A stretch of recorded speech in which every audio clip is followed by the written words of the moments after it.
Nous voulons une Europe qui parle d'une seule et même voix, dans toutes ses langues, de toutes ses âmes. C'est une citation de Fernando Pessoa que Jacques Chirac reprendra dans son discours en 1999. Les agences communautaires ont un but de décentralisation géographique des tâches auxquelles l'Union doit faire face. Cette décentralisation permet à chaque État membre de prendre part à la vie des citoyens européens, et donc de les rassembler sous les mêmes droits et devoirs en garantissant le respect de leurs différences. Elles permettent donc une liaison et une communication entre les pays via les décisions qu'elles prennent, mais aussi à chaque pays de s'intégrer dans la politique européenne. Mais plus clairement, que sont-elles? Les agences communautaires sont des organismes de droit public qui se distinguent des institutions européennes comme le Parlement et la Commission. Elles ont été créées par les États membres et les institutions européennes et sont très présentes depuis la relance du processus communautaire par le traité de Lisbonne. Grâce à elles, l'Union européenne délègue des tâches dites scientifiques, techniques et juridiques auxquelles elle est exposée.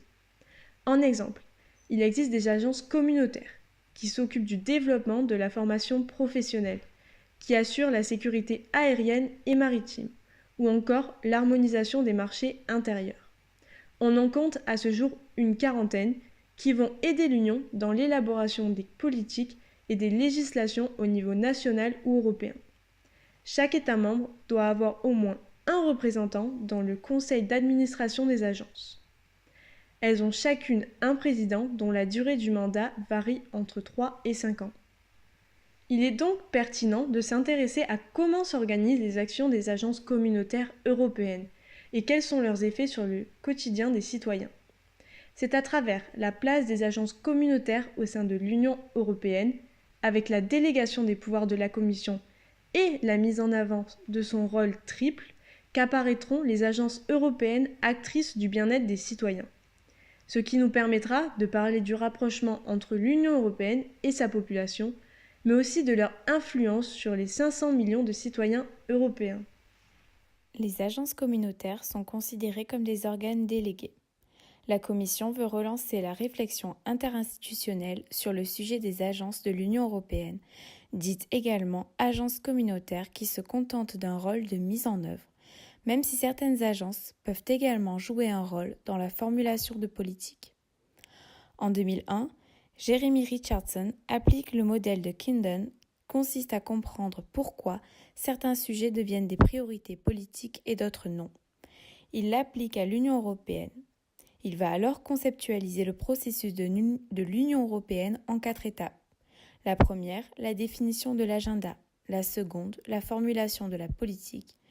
La troisième, la prise de décision. Et enfin, la quatrième, la mise en œuvre.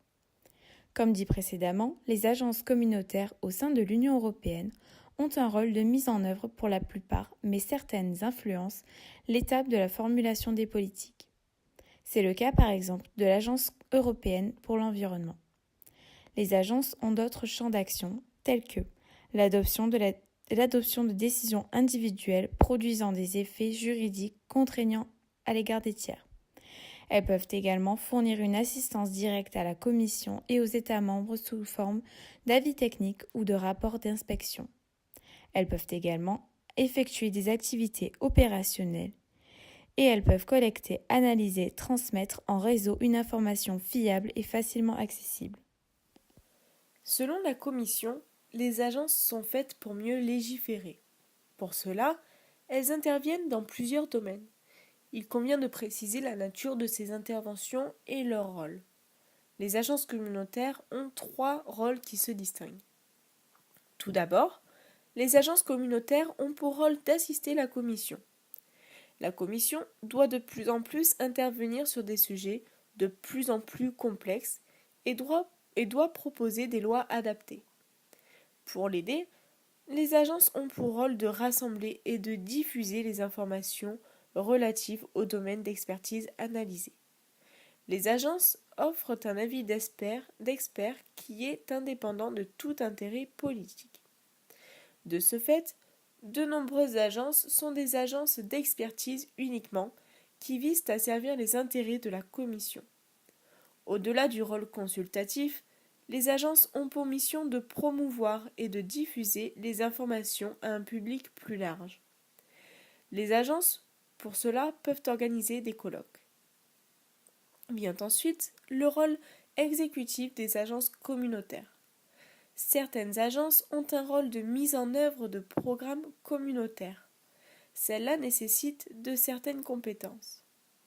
Les agences assument des missions de gestion de politiques communes en ayant le rôle d'exécutant de la Commission, en étant sous un contrôle assez strict de la part de la Commission.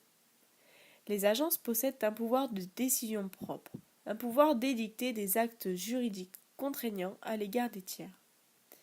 Mais la Commission, tout de même, prévoit des chambres de recours aux décisions apportées par ces agences. Les agences communautaires ont également un rôle de coordination, puisqu'elles s'organisent en réseau. Elles ont pour but de contribuer à la régulation d'un secteur précis. Pour accroître cette régulation, les agences réunissent des activités qui, à la base, étaient des activités de niveau national. Elles posent des actes qui mènent à une uniformisation de l'application des règlements communautaires. Les agences communautaires contribuent à la coordination des activités au niveau européen par le biais de leurs relations avec les offices nationaux, avec des organisations non gouvernementales. Les agences communautaires travaillent en collaboration avec la Commission. Ce réseau, par son rôle d'expert, aide l'Union européenne à déterminer les priorités politiques. Ayant des domaines d'expertise axés sur des problématiques quotidiennes, les agences contribuent au bien-être des citoyens. Par leur implantation dans les divers pays membres, les agences permettent à l'Union européenne de mieux saisir les problèmes du quotidien. Les institutions européennes sont alors plus proches de la réalité du terrain. En effet, l'Europe influence de plus en plus les collectivités territoriales. Il est difficile d'ignorer l'influence de la construction de l'Europe communautaire sur l'administration française. Les 45 agences aident dans le choix de la politique à mettre en place, à mettre en avant les priorités à traiter qui permettront aux citoyens de mieux vivre dans l'Union.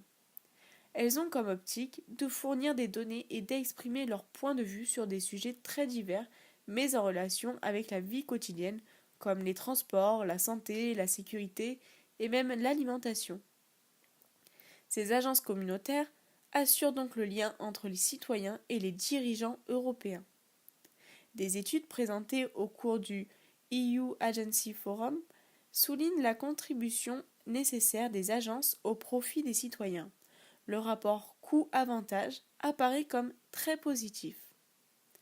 Les agences représentent 0,8% du budget global de l'Union européenne, alors qu'elles sont des actrices majeures de coopération entre États membres et porte-parole des citoyens. Mais concrètement, comment se manifestent leurs actions ? Les agences sont-elles si efficaces ? Sont-elles reconnues par les citoyens ? Il est maintenant temps de voir comment l'influence des agences sur les 500 millions de citoyens européens se manifeste.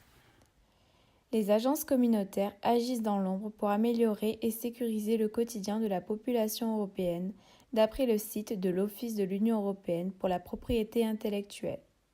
Comme dit précédemment, elles s'intéressent à l'éducation, la nutrition, le droit, la sécurité ou encore l'environnement. Les agences produisent des études qui vont orienter la politique de l'Union européenne, comme par exemple une étude de l'Agence européenne pour l'environnement datant de 2017. Les résultats ont servi à créer une carte interactive rapportant la qualité de l'air dans les pays européens. Cette carte permet de faire réagir l'Union mais aussi les citoyens sur le niveau de pollution qui les entoure. Au niveau de l'alimentation, les agences européennes vont axer leurs études sur les méfaits des additifs utilisés ou des vignettes qui vont aider les consommateurs à mieux choisir. Vous pouvez voir sur la vidéo, les études et les collectes de données sont en libre accès. En exemple d'études publiées sur le site de la European Safety Food, vous pouvez voir des données sur l'exposition aux additifs. Les citoyens vont inconsciemment bénéficier des actions des agences. Bien sûr, ce qui est mis en place est voté et adopté par l'Union, les agences ayant un rôle d'informateurs et de conseillers en vue de futures lois, normes et décisions. Si nous allons sur le site de la European Safety Food, Authority, nous y trouvons toutes les études que cette agence a menées, mais aussi la mise en avant de son travail en collaboration avec la Commission pour le bien-être des consommateurs. Le travail des agences apparaît comme efficace, elles sont légitimes aux yeux de l'Union, donc leurs actions sont prises en compte pour améliorer le quotidien des citoyens. In fine, les agences ont été mises en place pour assister la Commission et aider l'Union à s'orienter politiquement. Chaque agence communautaire a sa spécialité et fournit à l'Union européenne des rapports d'expertise ouverts à la consultation de tous. Elles ont également un rôle de coordinatrice par le réseau qu'elles forment, mais aussi par la régulation des secteurs précis. Enfin, les agences mettent en avant les problèmes pouvant être rencontrés par les citoyens. Elles œuvrent dans le bien-être au sein de l'Union européenne. Aujourd'hui, il apparaît toujours difficile d'évaluer correctement le travail fourni par les agences à cause de la diversité de leur situation. L'imperfection dans l'analyse des résultats par la Cour des comptes dans son rapport ont mis en avant les limites des modes d'évaluation.